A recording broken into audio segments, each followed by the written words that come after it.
Hello students, welcome to this class of operation research.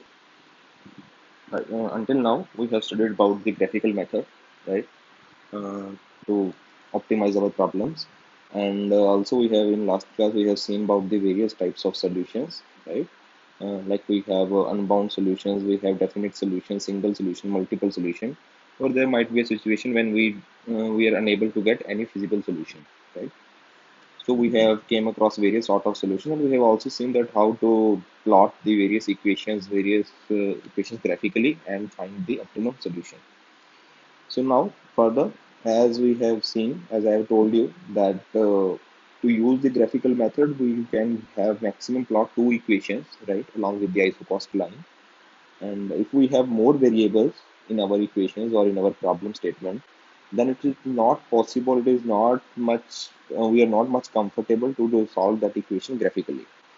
So in that case, we need to use the simplex method. Now, first, now what is simplex method? We will see in next classes. But before going to simplex method, there are some concepts that you need to know. Okay.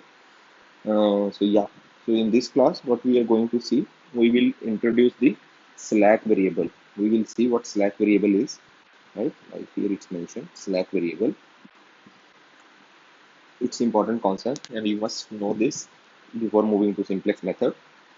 And yeah, and sensitivity analysis. What is sensitivity analysis? What is slack variable? These both things are related with each other.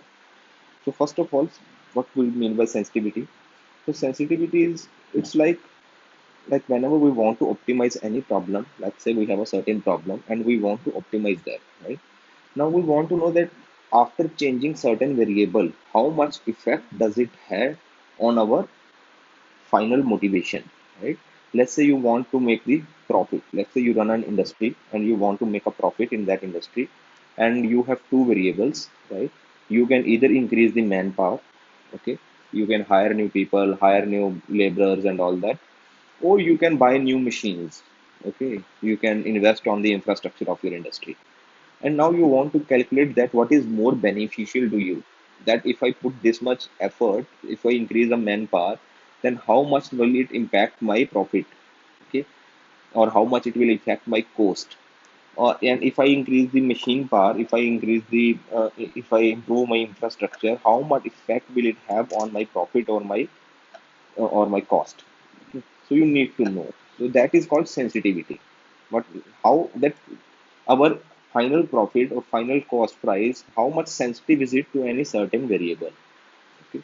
So that's what it's written here. So it's saying when small change is brought in the constraints, it changes the value of objective function, right? What is objective function? Z that we have written, which vary most of the times equivalent to cost price or profit or something like that. Okay. Now, but what it's saying is which constraint should be changed or variable should be changed so that profit is maximum or objective function is optimized is called sensitivity analysis. What does it mean? It means we always want to, let's say now you have, you're running an industry and you want to invest your 10 lakh rupees. Let's say you have amount of 10 lakh rupees and you want to invest that amount. Now, how will you decide that whether you should increase the manpower or whether you should invest in the infrastructure? Now, that's where this thing came for help of us. Okay. So, by doing this sort of analysis, you can find out that, yeah, you are more beneficial by investing in the infrastructure, or it's more beneficial by investing in the manpower. You can calculate these sort of things by doing the sensitivity analysis, right? So, now let's moving on. So, let's say we have this question. Just assume that this is our objective function, okay, z. This is our objective function, okay. Now this is my equation 1, which is showing the machine capacity, and this is my equation 2, which is showing the manpower capacity, okay, and this is my constant that both should be positive. Now what I will do now, here we have inequality signs, right. We have inequality signs, and what we will do, we will inequality of the constraints is changed to equality by corresponding by incorporating slack variables. So what we have done, we have moved from inequality to equality. To equality. See, Here we have equal to sign. Here we have less than equal to or greater than equal to sign. So what we have introduced here, m comma n. What are these? These are slack variables. Okay, these are slack variables. So I have introduced my original equation was x plus 2y is less than equal to 400. And what I have done x plus 2y plus m is equal to 400. And my second equation was 3x plus y less than equal to 600. And I have changed it to 3x plus y plus n is equal to 600. Okay, by introducing m comma n, that are slack variables.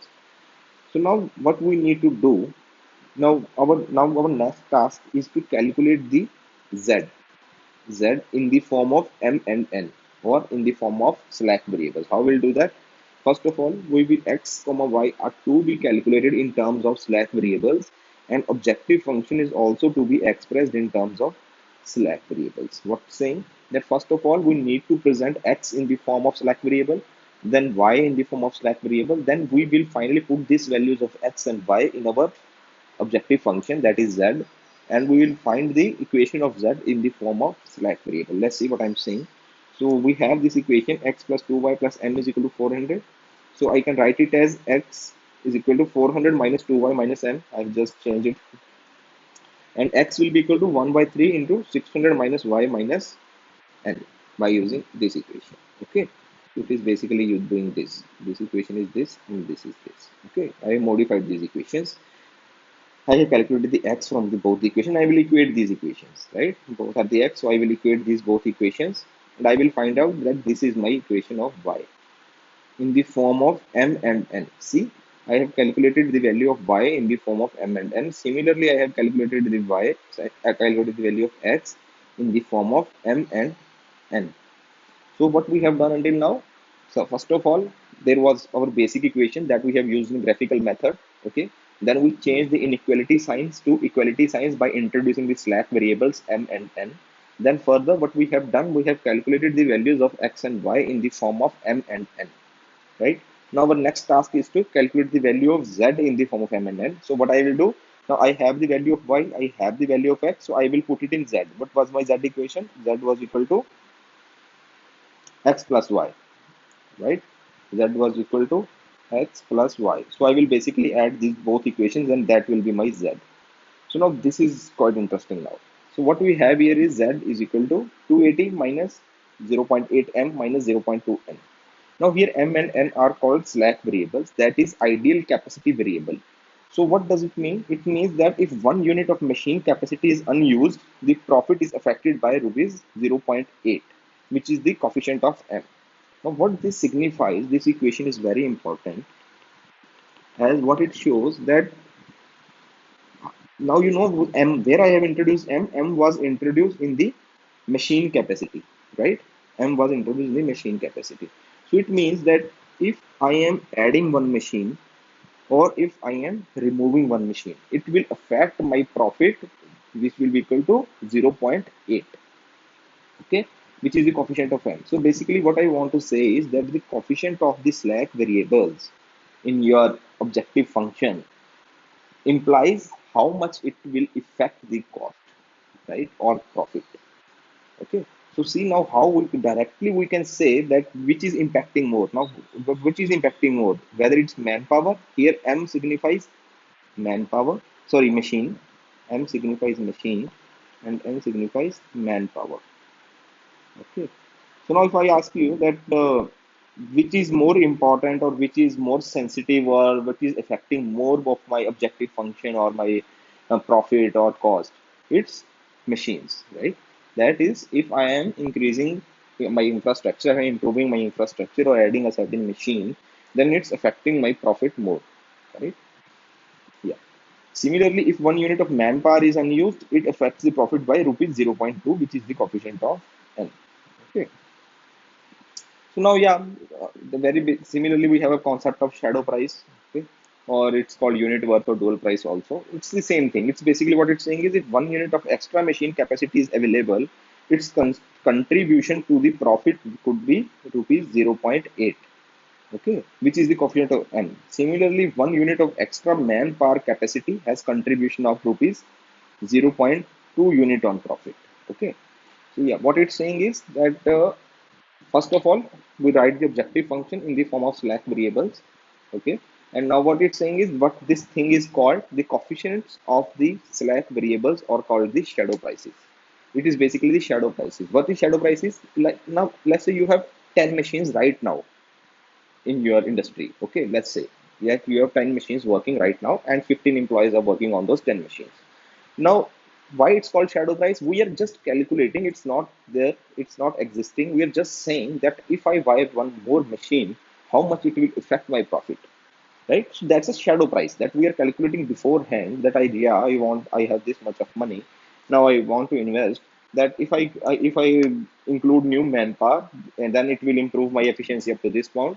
And if I include new infrastructure, then it will improve my efficiency up to this amount. So now you can decide that how it's that, but for what, by changing what your shadow price is changing by how much. Okay, so these coefficients are called shadow price. Shadow price provides the marginal increase or decrease in the objective function due to marginal change in constraint. Okay, so it's one of the same thing. That it's provide the marginal increase or decrease. It tells you whether your price will increase or decrease. As a rule effort, it should be to increase the capacity of those constraints which have larger shadow price. Obviously, right? Now, you are, let's say you have an industry. Obviously, you want to invest in those assets where you get the maximum profit. So the more the shadow price, you will want to invest in that. If you know that if I increase the infrastructure, I will get more profit, then why will you increase the manpower, right? You will invest only on the those assets that can profit you more.